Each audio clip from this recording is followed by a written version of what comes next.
Hey, in this video I'll be talking about which JoJo's part is objectively the best and worst and everything in between. So without further ado, let's get this video started. Alright, so I'll be splitting this video up into 4 parts. Which JoJo's part is the best according to Japanese readers, international readers, the anime, and my own opinion. Starting with the Japanese readers, which I actually thought was the most interesting out of all segments. So, using this official site which tracks Japanese voters since like fucking 1968, I can see the first 6 parts and first half of part 7's Japanese's JoJo's rankings. And going from worst to best, according to Japanese readers, the worst part by far. This is all out of 20, but the lower it is, the worse it is, but the higher it is, the better it is part 6 with an average rank of 15.65, which is just terrible. And actually not that far behind is part 5 with an average ranking of 14.2. The part 5 really surprised me because it's one of my personal favorites, but more about that in a little bit. The remaining parts are all somewhat similar, just those 2 parts are really far behind. But in third to last is part 3 with an average ranking of 11.9, and right in front of it is part 4 with 11.8, and again very close behind is part 1 with 11.7. Now the last 2 parts which I could find, part 2 and the first half of part 7, are both neck and neck, with part 2 barely losing with an average ranking of 10.01 and the first part of part 7 barely winning this segment with 9.91. Alright, moving on to international rankings.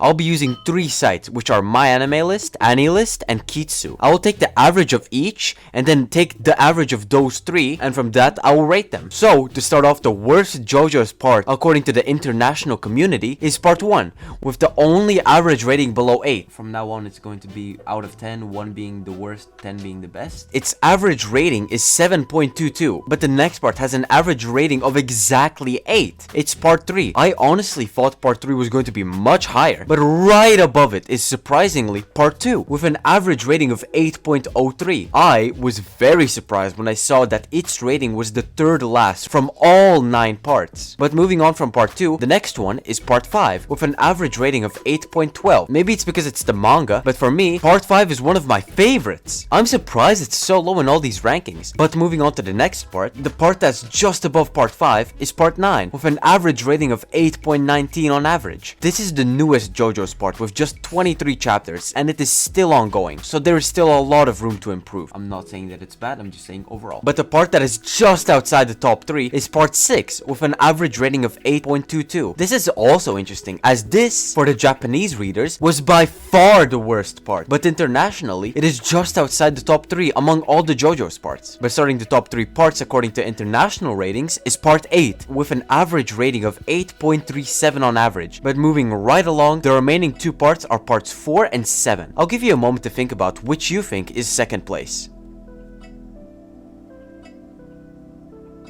Alright, second place is taken by part 4 with a rating of 8.4, and as you could guess, part 7 is the best JoJo's part by international opinion, and it's actually by a landslide. Its average rating is 8.96, but I do have to mention that 2 out of the 3 sites rated part 7 as a 9.32 and 9.7, but Kitsu rated it an 8.23. That's literally just 0.1 more than what they rated part 8 and part 4. Anyways, let's move on to the anime segment. Now, right off the bat, I'll mention this. The first season of the anime combines the first and second parts together, and since there aren't any big sites separating the 2 parts and giving them separate rankings, I'm going to have to rank them as 1. And the parts that are multiple parts, like part 3 and part 6, I'll combine all the parts into 1 season. So like instead of part 6.1, 6.2, and 6.3, it's just going to be part 6. Also, I'll be using the same sites as the international manga. Anyways, to finally start this segment, the worst anime part is part 1 and 2 with an average rating of 7.87. I really wish there were ratings separately for the 2 parts, but what can you really do, I suppose. Anyways, the next part in average ratings is part 3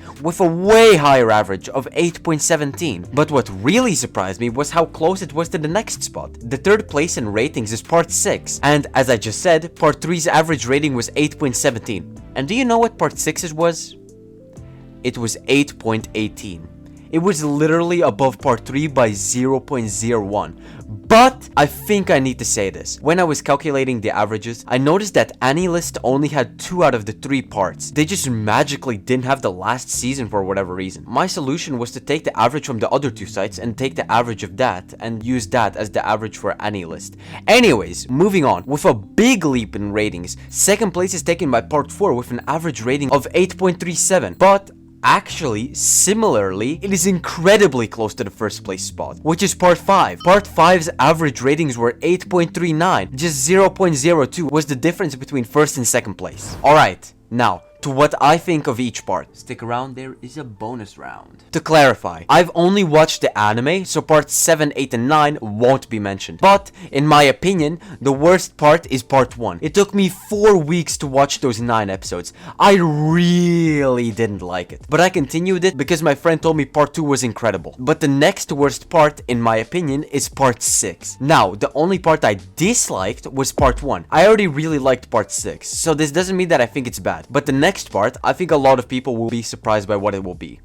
It's part 4. Now, let me tell you, I dropped part 4 twice. Both times I dropped it, it was before Kira Yoshikage appeared. Before Kira, it was so boring. I mean, I watched part 4 years ago, so if I rewatch it now, it might be different. I don't know. But part 4 before Kira was a snooze fest for me, apart from Zahando. But with Kira, it was like a 9 out of 10. Alright, there are 3 parts left, part 2, 3, and 5. And starting the top 3, taking third place, fittingly, is part 3. Now, once again, this is almost like in parts for me. Like before Jotaro reached Egypt, I was like entertained, I guess, but I didn't really like it per se. But after they got Egypt, it got peak for me. And that's not even just talking about the fight with Dio. I mean, that was peak in and of itself, but I really liked a lot of the other fights. The first one that comes to mind is the Gamblers fight. That was fucking peak. That fight alone made the first part of part 3 worth it. So fucking peak. But there are still 2 more parts that are, in my opinion, better than part 3. Taking second place after a lot of thought. No, like seriously, I fought for days. Not specifically for this video, but just about this topic. I have decided that second place is part 5. I fucking love this part. Literally, my only complaint is that the power scaling towards the end got a little shit, but literally everything else was amazing. And taking first place is part 2.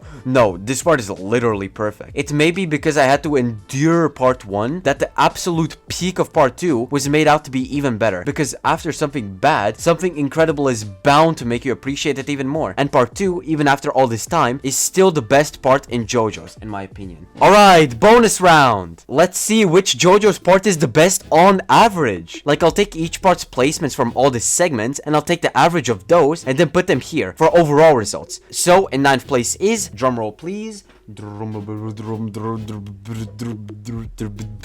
part 1.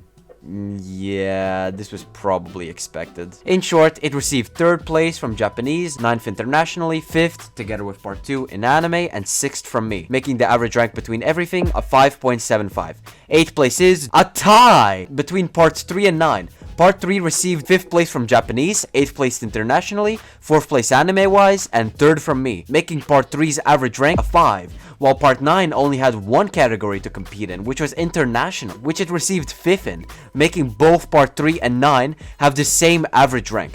But very close in rankings is part 6, which got 7th from Japanese, 4th internationally, 3rd anime-wise, and 5th from me, making the average rank a 4.75. But moving on, but the next ranking is probably the most interesting, as it was actually a tie between parts 2 and 5. Part 5 got 6th from Japanese and internationally as well, but 1st from anime and 2nd from me. But part 2 got 2nd from Japanese, 7th internationally, 5th alongside part 1 anime-wise, and 1st from me, making both of their average ranks a 3.75. Moving right along, 3rd place is another tie. There's so many ties.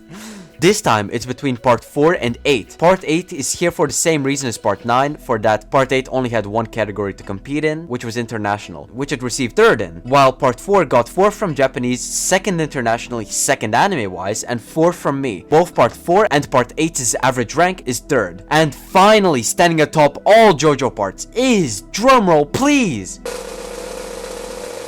Alright, I guess that works.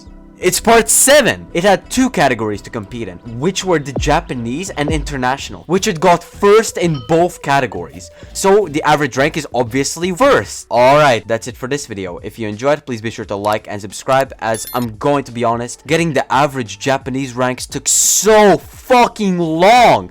Look at this. I had to count each rating individually. It's 539. And then separate them by parts and then get the average ranks of each part, which took a long fucking time. Anyways, once again, I hope you enjoyed and I hope to see you next time. See ya.